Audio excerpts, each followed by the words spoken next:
Wealth. Wealth is something that can be good and bad for obvious reasons. You can use your money for good things, like use the money that Hashem gave you to pay the necessities of your life and the extras to publicize Torah. Why? Because you have to fulfill your obligation to your nation. If you have extra money in the bank account, and there are people that are in your circle that don't have money to eat, don't have Torah to read, don't even know that they're supposed to fulfill the Torah, you, unfortunately, will be charged. Hashem gave you a tool. You must use that tool to get closer to HaKadosh Baruch Hu. You don't need a $500,000 IRA account. Who says you're going to live to that time?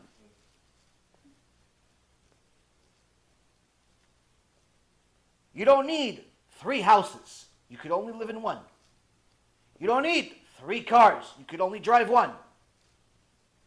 You don't need all these extras. You're allowed to have the extras as long as you do extra with tzedakah, with maaser, for zikui rabim, for kiru, for publicizing Torah. As long as you do extra there, have as much extra as you want with everything else.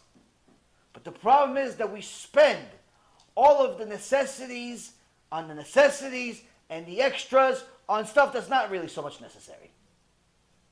So you have a bunch of people that are high-income people, but nobody has any money for Torah. They have money to get a $1,000 a month car. They have money to go on a $5,000, $10,000, $15,000 trip to some place they're not even supposed to go to. They have money for a $10,000, $15,000, $25,000 watch. They have money for a house that's bigger than what they actually need. They have money for that. We tell them, listen, what about donating some money for kiruv? So people can do tshuva. Yeah, I'm having a tough month. What about donating some money so we can actually build a Musar center? We need about $10 million to build a nice Musar center so people can actually do tshuva. Yeah, you gotta go to millionaires for that.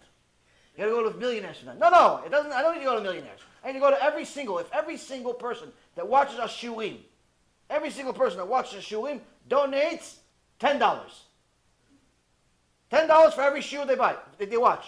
They watch 3-hour shiur. For a movie, they pay $20 for an hour. For a shiur Torah, $10 actually going to change their life. If every single person that watches shiurim pays $10, by the way, we can buy 5 buildings every year. Not 1 building, 5 buildings. People from all over the world watch shiur Torah, but very, very few donate. Some people, Baruch Hashem, they donate.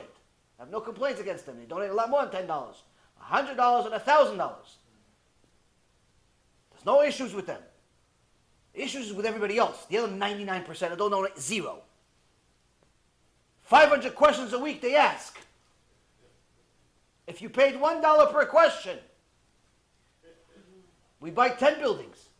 But no. Why? Because everybody feels like, no, somebody else is doing it. The millionaires are paying for it. But they definitely make sure to come to me for money, though. Why? I say, listen, I have a yeshiva down the street from us. We're raising money for them. Can you donate a little bit? I said, you realize that we also live on donations, right? Yeah, so can you donate some of the money that people donate to you? Can you help me raise money for my shul? Can you help me raise money for my shiur? This a group of guys says, listen, can you help us pay for a center so we can have this debate between this 25-year-old kid and this Christian guy and publicize it? Can you pay for the whole?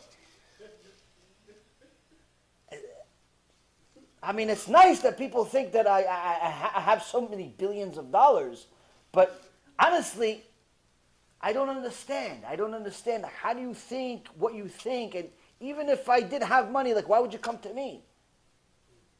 Out of all the people in the world. But anyway, he said, no, I saw your personal story. I said, no, you didn't. Why? Because at the end I say what actually happened. If you saw the whole story till the end, you know you're going to the wrong guy for money.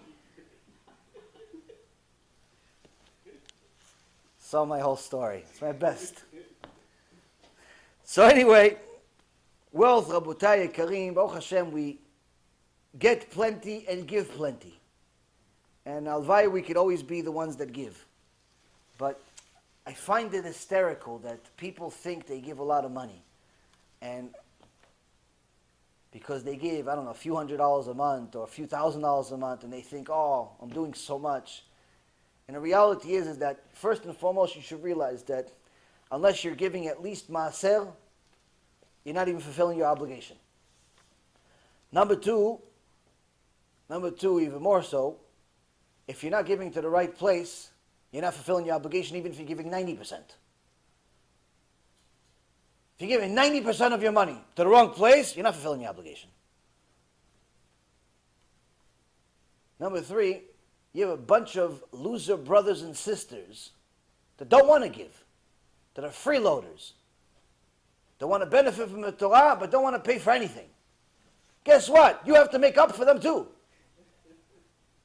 Why? Who's going to do it then? They're not doing it. 20 hours a week of shiur Torah they watch. Between me, Rav Mizrahi, donation, $1 a year.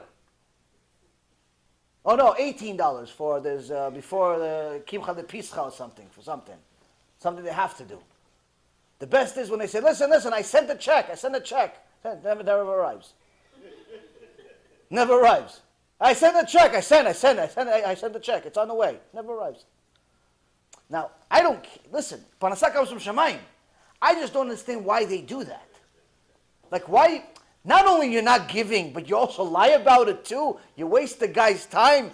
I don't understand that. Like, it's not enough that you're rude enough to take advantage of things, but you're lying too about it.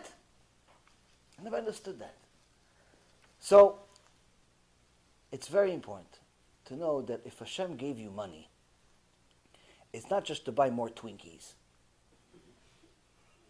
It's not just to buy nicer rims on your car or a bigger watch because the last one is only 3 times the size of your arm. It's also to publicize His Torah. Most people, that's the number one way that they could serve Hashem, their money.